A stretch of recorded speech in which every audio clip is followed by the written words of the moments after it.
This is Truth Science video. More sovereign citizen Rami Salam Al is caught conflating religions in error. Salam, my brother. That's Amharic for hello. Amharic is the Ethiopian language because you know I'm out here in Ethiopia. I'm having my rough. By the way, I wanted to show you. Shout out to you, 151. Ethiopia has its challenges, brother. It does, but I love Africa, man. I'm loving Ethiopia at the same time. You know what I'm saying? This is my last week here, so I'll be back in the States by next week. I'm actually dreading it. But, so I'm catching you watching, reacting to your video. I'm watching your video, reacting to Rami Al Lion. And I am finally toward the end, and I don't know how I managed to stomach damn near an hour and what did I stomach? An hour and 33 minutes and 34 seconds of an hour and 48 minute and 51 second. I don't know how you do it, brother. Like I told you in many conversations, I told everybody else, Mr. Swindled Hoodwink, and a couple other people. You like you and you others, Mr. Running Wolf on the chat. We got 15 minutes into going to an actual live Moorish American Moorish science meeting with my brother and my mom. 15 minutes in, I was ready to just bang my head against the wall. Like, Jesus, when is this shit over? But this is only an hour 48. I had to sit that like when I was telling y'all about. I had to sit through 4 hours of that shit. But I noticed that you I went right to it. That when you caught this dude with this Muslim and Muslim. Matter of fact, this Rami Salam Al dude is, I think he's the same dude that said there's no proof of the slave ships, and everybody's been like busting his ass, coming out with the truth, finding the slave ships on, Wikipedia. People going diving and finding the slave ships sunken up and down the East Coast floorboard of the United States. Some sunken over, some even sunken here on the East Coast of Africa, which is where I'm at right now, in Ethiopia. But you being a real Muslim, brother, this is what you're correct. They're lying about Islam. And there is a profession of faith. They don't profess the Shahada. They don't have the belief that there is no God but God. And Muhammad is the messenger of God. And that is central to Islam. They don't do Salat. They don't do the Zakat. They don't do the Saum. And they don't do the Hajj. They don't do it. The Hajj to Mecca. They don't do it. They don't fast on Ramadan. They don't do none of that. And also, there's something that you,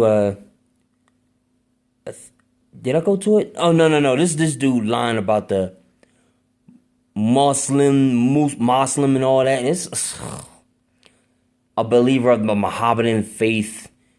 Jesus Christ, man. I don't see how you do it, brother. But it's like you when you read to debunk this dude, this Moors, you read it right out of the Quran, brother. Muhammad was not the father of any one of your men, but in parentheses, he is the messenger of Allah, basically God, and the seal of the prophets. Seal meaning in parentheses, the last of the prophets. And Allah has the knowledge of all things. And that's in the Quran, chapter 33, verse 40. AKA, you being a real Muslim, and these Moors are false prophets and false Muslims. Once again, right out of the real Quran, the real true holy Quran, Muhammad is the last prophet. Noble Drew Ali is not. And here's the thing that you got to understand, brother. Listen up, Truth. Let's go to, because I remember you did a video the other day, because you said you gave inspiration I gave you inspiration with the Easter Island when I debunked Canaan Moors with his lies about that Easter Island bullshit. And you said that served as an inspiration when you used the debate between SETI, Sabir Bay, and Moorish Brooklyn Intelligence when they tried that Easter Island BS on SETI. So I'm gonna return the favor to you by thanking you for to be thankful that I was an inspiration for you to make that video. And here's my return thank you by showing you where this Quran, Circle 7 Quran bullshit comes from with Noble Drew Ali.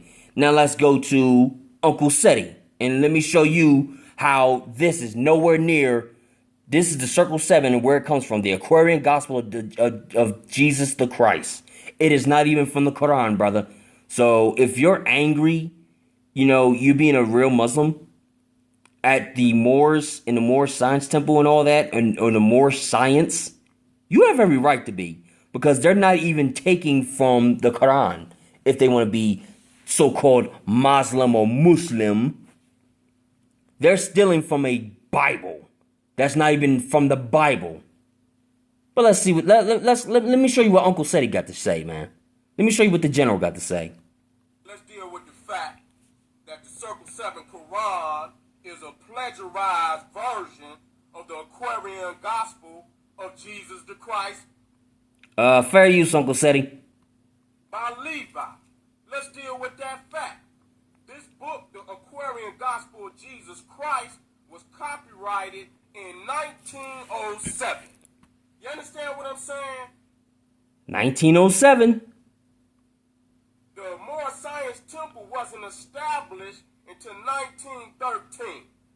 Did you hear that, brother? This was written, I think, in 1907, I think Seti said. And the Moorish Science Temple wasn't even established until 1913. Just like the Prince Hall Shriners was wearing the fez before the Moors started wearing the fez. You don't even know that fez, when black people wear fez, you're not even a Moor, you're an Askari. Man. So this book was written 6 years before the Moorish Science Temple was even established. Let's deal with the fact that the Circle 7 Quran, the first 19 chapters, are taken from this book, the Aquarian Gospel of Jesus Christ. Chapters 20 through 44 were taken from the text known as Unto Thee I Grant, which was written in 1754. Now let's 1754. And the Moors, do you hear that? Truth Science151? You hear that, brother? This shit was written in 1754. The Moorish Science Temple ain't come out till 1913. It's 2 fucking centuries early. go into chapter 11. The title of that chapter, Jesus and Barata together, they read the sacred books. You go into chapter 32 of the Aquarian Gospel of Jesus Christ. Jesus and Barata together, they read the sacred books. Jesus takes exception to the Buddhist doctrine of evolution and reveals the true origin of man. Plagiarism. Nothing but plagiarism. Now let's go to chapter 18. The resurrection of Jesus. Pilate places the Roman seal upon the stone door of the tomb. At midnight, a company of the silent brothers march about the tomb. The soldiers are alarmed. Jesus preaches to the spirits in prison. Early Sunday morning, he rises from the tomb. The soldiers are bribed by the priest to say that the disciples had stolen the body. This is from the Circle 7 Quran. Circle 7. Now let's go into the Aquarian Gospel of Jesus Christ, chapter 172. Now, that was the Circle 7 Quran. Now let's go into the book that was written 2 centuries earlier. Pilate places the Roman seal upon the stone door of the tomb. At midnight, a company of the silent brothers march about the tomb. The soldiers are alarmed. Jesus preaches to the spirits in prison. Early morning, he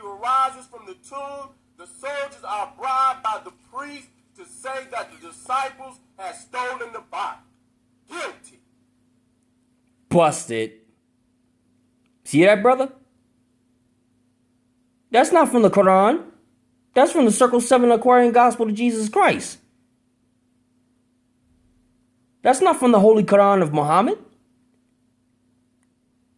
But this is copyrighted and put into the Circle 7 Quran of Noble Drew Ali. Guilty of plagiarism. You busted.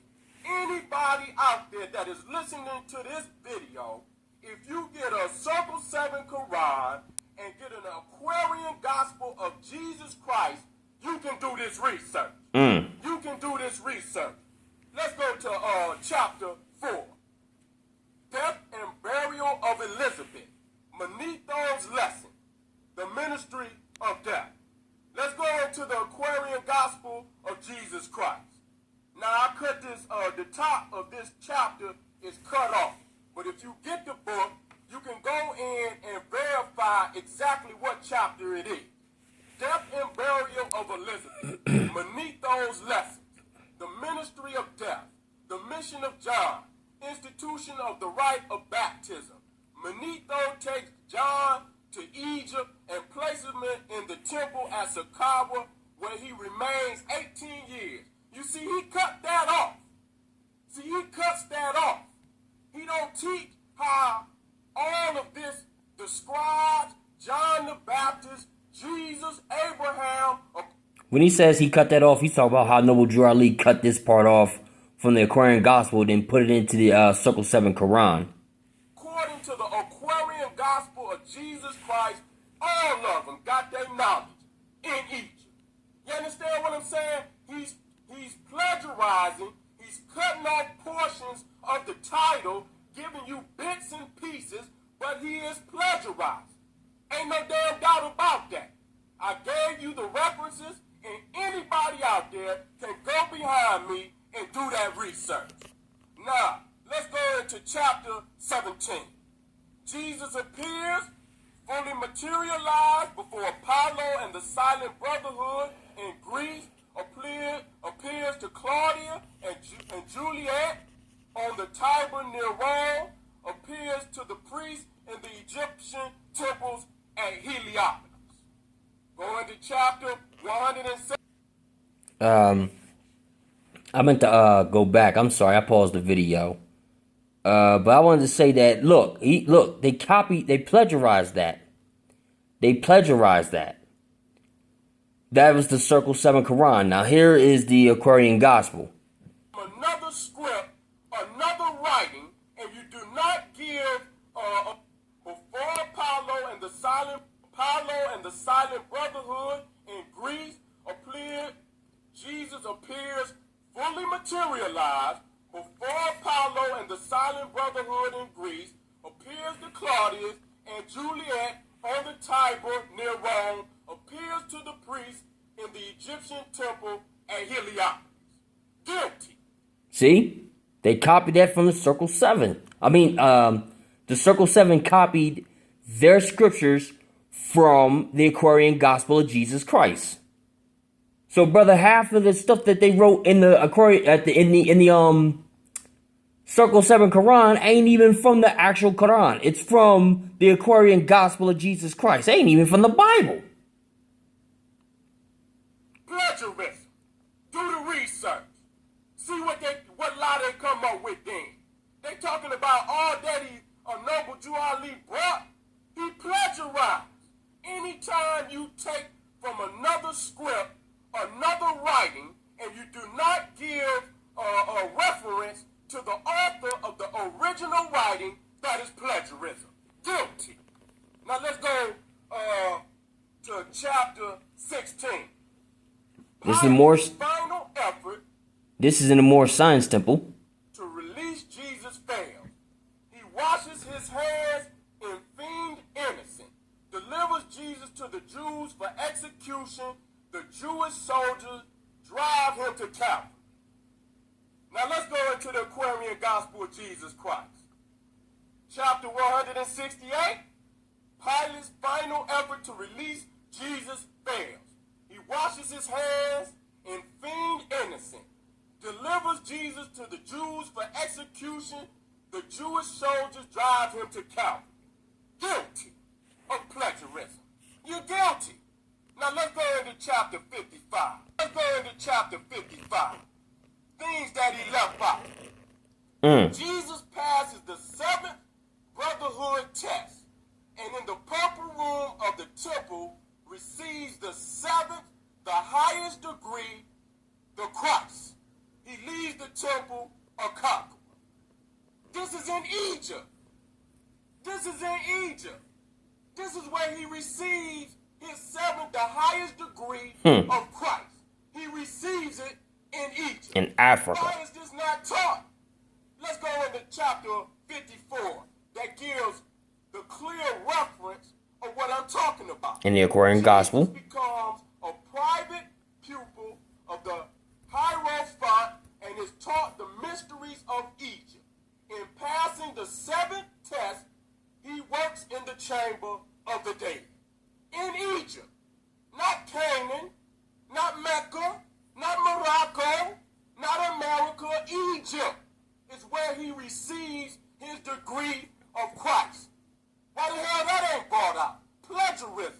He cut what he wanted to put in the book to make up the mystery or the fantasy that he wanted to project, and he clearly cut out other information that would have given the people a clear understanding of what this was all about.